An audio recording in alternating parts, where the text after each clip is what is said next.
Tuloy sa mga balita natin ngayong tanghali ng Lunes. Sinaliwahan na ang dulo ng mga baril ng mga estudyante. Mga estudyante. Mga baril ng mga sikyo. Sikyo sa buong bansa yan na pinangunahan ng pulisya sa isang mall sa Doña Hamady sa lungsod ng Quezon. Layo ng programang matiyak na hindi masasangkot sa indiscriminate firing yung mga security guard. Ayos Ano mo ba dyan? Pati yung mga nagbabantay ng gate sa mga village. Mall yan Okay, balik tayo. Ang mga nasa 550,000 security guard sa buong bansa at kalahati sa bilang na ito ay may baril. Tatagal hanggang Enero 2 ng susunod na taon ang masking tape na inilagay sa mga baril at obligado lahat ng security agency sa bansa na sumunod sa kautusan ng pulisya. Sa lungsod pa rin ng Quezon, nagsagawa ng clearing operation ang kapulisan laban sa mga illegal vendors na nakakasagabal sa mga pangunahing kalsada. Sa interview ng DCXL kay QCPD Station 4 Commander Superintendent Norberto Babagay, sinabi nito na sumusunod lang sila sa ordinansa upang bigyan ng maayos na daanan ng mga motorista. But ang pinakamarami po, of course, yung mga nakukumpiska natin mga nagtitinda sa sidewalk because vending along the sidewalk is prohibited by law because sidewalk is for the people, sidewalk for the undercomers of man, and of course, sidewalk is not for the illegal vendors. Ayun. Kala ko, sidewalk for the people, by the people, of the people. Yan, tama. Maliban dyan, tututukan din anya ng mga vendor ang yung mga vendor at magtatangkang magbenta ng mga illegal na paputok. Pwede ba yan? Dami nagkalat. Ay, tulad ng Plapla, Super Lolo, Judas Belt, Tabang, Napoles at ang Super Yolanda.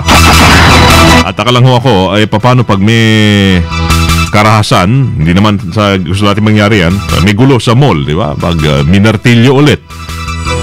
Paano makakaresponde yung mga security pag nakaselyo ho yung dulo ng mga baril? Hindi ba yung indiscriminate firing naman, nagaganap po yan hindi naman siguro sa loob ng mall. Lalo na pagbagong taon, patagong ginagawa yan ng mga walang kakonsensyang may baril. Dali lang. May dalagita na dukutan sa loob ng jeep sa QC. Ma-report si Rumble Labay. Bye. Radyo mo. Iyak na dumulog sa station natin ng QCPD ang isang dalaga makarang madukutan habang sakay ng pampaserong jeep sa Quezon City. Inilala ang biktimang si Glenn Mendoza, 22 taong gulang, residente ng Ville Condo sa Santa Mesa, Maynila. Patay sa investigasyon ng pulisya, sakay ng jeep si Mendoza pasado alas 11 ng umaga sa kahaba ng Quezon Avenue, kanto ng Scout Chuatoco Street. Nang ipitin siya ng dalawang lalaki at napansin na lamang ng dalaga na nawawala na ang kanyang iPhone 4S na cellphone na nakalagay sa kanyang bag. May hinalang biktima na ang kumuha ng kanyang cellphone ay ang dalawang lalaki na umipit sa kanyang tabi. Mabo. Kasama mo? Yes. Glenn ang pangalan ng biktima, hindi Glenda. Hindi. Si Glenn. Glenn talaga, pero babae yan, dalaga. Babae ito. Glenn lang pala ang pangalan. G-L tapos E tapos double N-E-E. Kasama nga Weng. Pangalang lalaki na babae, may pangalang lalaki naman na babae. Ayan. Ako, kawawa naman. Ito, kawawa nga. Dami na wala sa kanya. Bakit naman? iPhone 4S? iPhone 4S. At alam mo naman, walang pinipili ang mga magnanakaw ng mandurukot, snatcher, kahit umaga, gabi, basta mayroong pagkakataon, lalo na ngayong holiday season, hanggang Christmas. Dapat sisihin din yung dalaga, alam mo? Baka naman nagte-text siya, nakita yung phone niya. Hindi ka naman siguro susundan nun pag hindi napansin, pag napansin, wala kang dalang mamahaling kanakaw-nakaw na bagay, di ba? Correct. Daming ganun parang feeling nila na okay lang, naka-headphone pa, iPhone, yung mga hawak nilang kasing laki ho ng mga photo frame ng mga cellphone, di ba? Yung mga tablet na madaling dalhin. Pinangalantakan pa nila. Nanakaw na. Ano bang sabihin, meron ako nito, kaya ko rin bumili nito. Tapos pag nawala na, natangay na, hold up. wala na. Di ba? Alam mo naman, mabibis ngayon. May mga sindikatong gagaling na to kung paano Dapat magkaroon ng survey din ng OSWS sa mga tatanga-tanga, sa mga hindi nakikinig sa mga paalala. Di ba? Tama yan, kasama mo yun, para at least mabawasan. Mabawasan yung mga tatanga-tanga. At hindi natuwaran pa. Oh, yan. Thank you, bye. Okay, thank you, bye. Weng, kasama mo sa Quezon City para sa DCXL 558 Salvastre Labay, Katas, RNN. Walang MLTTO. Oo po, pag umaga lang ho yun ha. Dako tayo ng Southern Tea. Pamilya, pinagbabaril, 2 patay sa Batangas. Nako. Ma-report si Jamie Lee de Castro ng Ottoman Southern Tea Galog. Jamie Lee, Radio Mo. Jamie Lee. Ay, at dalawa rin ang nasugat. Take two, Jamie Lee. Pakiulit. Okay, sige. 2 ang patay at 2 rin ang nasugatan kabilang isang 3 taong gulang na batang lalaki matapos na pagbabarilin ang isang pamilya sa harap ng kanilang bahay sa Pulo Island sa Kopyan ng Talisay, Batangas. Napatay ng 3 hindi nakalalang suspect ang mga biktima na sina Estelito Martinez, 44 anyos at anak na si JC, 29 anyos, habang sugatan naman sina Guillermo Martinez, 46 at Justin Martinez, 3 taong gulang. Ayon sa salaysay ng nakasaksi sa krimen, nag-aayos ng sirang ilaw ang Batandang Martinez nang lapitan ng 3 suspect at doon pagbabarili na damay at tinamaan din ng iba pang biktima na kinasami ni JC na noon ay kumakain lamang. Sa ngayon, nagpapatuloy pa rin investigasyon, inaalam pa rin ang motibo sa naturang insidente. Saka Jamie Lee, kagabi may nangyari ding aksidente pala dyan, Batangas rin. Yung sa San Jose, Batangas, 1 patay, 7 sugatan, banggaan, 2 sasakyan. At namatay habang ginagamot sa ospital ang driver na Edgar Castillo pangalan, 41 anyos. Nagpapagaling pa sa ospital yung asawa at anak ni Castillo na si Belinda at Danica Bianca. Ay nagbanggaan yung Toyota Innova. Binanggang Toyota Innova ang medala nun ay babae, Mar Lorenz Pangilinan at asawa nitong si Lucila, 3 nilang anak, marang magkakapamilya, no? Ang sabi, huminto sa kwan daw, hindi napansin na mabilis ang takbo at pagewang-gewang ang sasakyan nung nauna. So sabi naman ng Star Tollway, hindi naman sila naggulang sa pagpapaalala sa mga driver na maging maingat at sa pagmamaneho sa lugar. Yan na nga ba di ba, paulit-ulit mga dumadaan sa mga para bang feeling nila parang lumilipad lang sila sa hangin pag nakakadaan ng mga expressway o tollway o yung mga mahaba na hindi masyado matraffic. Nako, lapitin ng aksidente yan. Oo, tama ka dyan. Batangas. So wala pang motibo yan yung nai-report mo ngayon? Wala pa. Itong pamilyang ito ay grabe ang nangyari sa kanila. Grabe. Alright, thank you, Jamie Lee. Kasama mo sa Southern Tagalog para sa DZXL 558, Jamie Lee de Castro, Tatak RMN. Jamie Lee de Castro, Armed Southern Tagalog. Kaninang umaga na italahoy yung 2 sunog sa magkakaiwala na lugar sa Metro Manila. Alas 4:44 kaninang madaling araw nang sumiklab ang sulog sa paupahang bahay na pagmamayari ng isang Gem Bait sa barangay 189 malapit sa lamang sa tramo sa Pasay City. Bukod sa paupahan, 2 bahay pa ang nadamay sa sunog na umakyat sa ika-3 alarma bago tuluyang naideklarang under control. Alas 6:30 na ng umaga.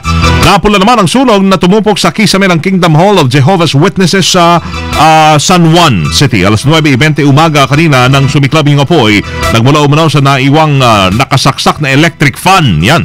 Napula rin alas 9:40 at patuloy ho ang investigasyon ng mga otoridad sa halaga ng ari-ariang natupok dun sa nangyaring sunog sa may San Juan. DZXL Bulat Palaro. Uy, may nangyari doon sa racer na si 7-time Formula 1 World Champion Michael Schumacher. Nagtamuhot ito ng severe head trauma matapos habang nag-i-ski yung sa yelo. Diba, nag-skiing sa French Alps. Sabi ng direktor ng Maribel's Resort, nabagok ho yung ulo ng 44 anyos na Aleman sa isang bato habang nag-ski ito. Sabi naman ng manager na si Sabine Kem, nakasuot naman ng helmet si Schumacher nang tumama ang ulo nito sa bato. Agad na sumailalim sa brain surgery si Schumacher nang dumating sa ospital. Hindi pa naman nagpapalabas o naglalabas ng detalye sa kanyang tinamong sugat o prognosis ang mga doktor ni Schumacher. Hindi yung kotse dala niya. Nag-skiing mo sa snow. Mario Jose. Showbiz na!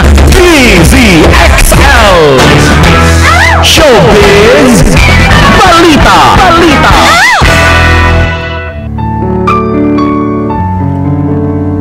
Loli Showbiz Loli.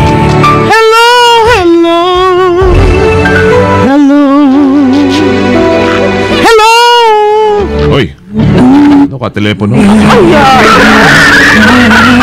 Lado mo ha. Wala. Feel ko na mag-hello. Masama ba?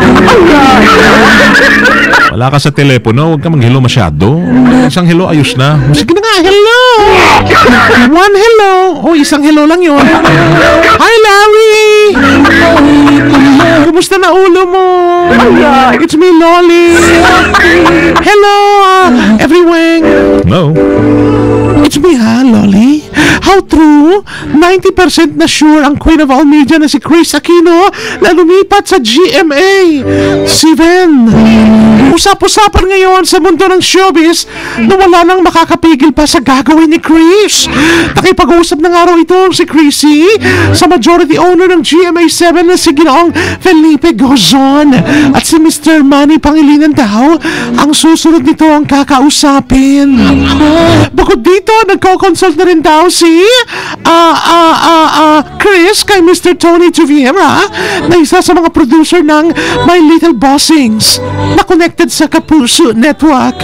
Last October pa walang contract si Chris sa absent sa ABS-CBN, kaya hindi shocking na makalilipat na siya ng network. Ay nako, bago-bago talaga ang buhay ng tao. Yung isang araw sabi retired na, yung pala baka lilipat lang.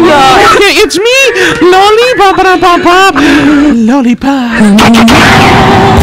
Hindi gasgas, hindi umatras, Sige, Loli. medyo madulas. Ito ang balitang panghimagas. Meron kwento tayo rito na ginawa pa ni Jen. Ito ay tungkol sa isang ito? Ito daw ay para dun sa mga tao na nahihirapang i-express ang kanilang saloobin. Pues, meron ang paraan para ito, para upang upang ito ay maipahayag sa pamamagitan ng isang sweater. Kung nahihirapan ka raw i-express ang iyong emotion, ang tinatawag na sensory. Yan, sensory. Para bang nagpadala ka ng sorry. Ganon ang ang sensory. Isa pong San Francisco-based company ay umimbento ng new line of high-tech na sweater na kayang ilabas ang mood ng isang tao. Kung galit ka, nakikita sa sweater na suot mo. Pwede palang ganon. Sabi ng sweater, bukod sa sweater, kailangan mo ding isuot daw, Larry, ang iyong kamay upang ma-transfer ang emosyon sa iyong mga kamay sa collar. Tsaka iilaw ng iba't ibang kulay ang white na sweater, o kulay white. Pero ipapasok mo yung iyong kamay para umilaw ng iba't ibang kulay. Ang sweater daw na iyan ay may color coded. Parang MMDA, color coding. Number naman yun number coding. Pag green daw, ay ikaw, pag lumabas na green, yung puting sweater naging green, ikaw daw ay tahimik. Sa English, tranquil. Baka wala ng buhay. Pag tranquil, pag blue raw, para sa pagkalma. At pag-relax, pag blue, ayos. Purple naman ang kulay kapag ikaw ay na-e-ill. Aroused daw. Na-excite. Pag excited ka, naging purple. Pag nagkulay red daw, ikaw ay nininervyos. Parang obvious naman, hindi mo na kailangan ng sweater sa mukha, nakikita na yan di ba? Sa mga pisngi mo. At syempre, Red, pag in love ka raw, nakikita raw. Ba? Paano yan? Sa bawat nakasalubong mo, na in love ka, panay red na lang ang kulay niya. Hanggang sa dating, hanggang dun. Yellow naman, pag ikaw ay, hindi ko to alam, Nirvana. Naman Nirvana. Ecstatic at blissful. Masyado malalim eh. Baka yellow pag,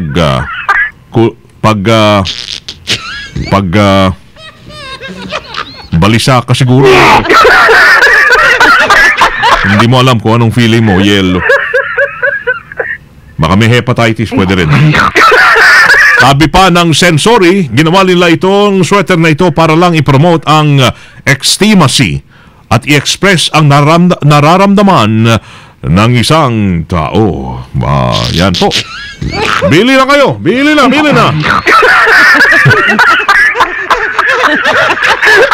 Bili ho kayo. Mura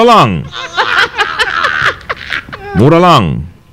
Basta sagot nyo aeroplano, San Francisco to eh. Oh. It's me. Wala si PB pala. Ay mga kakaibang invento sa mundo mga kasama.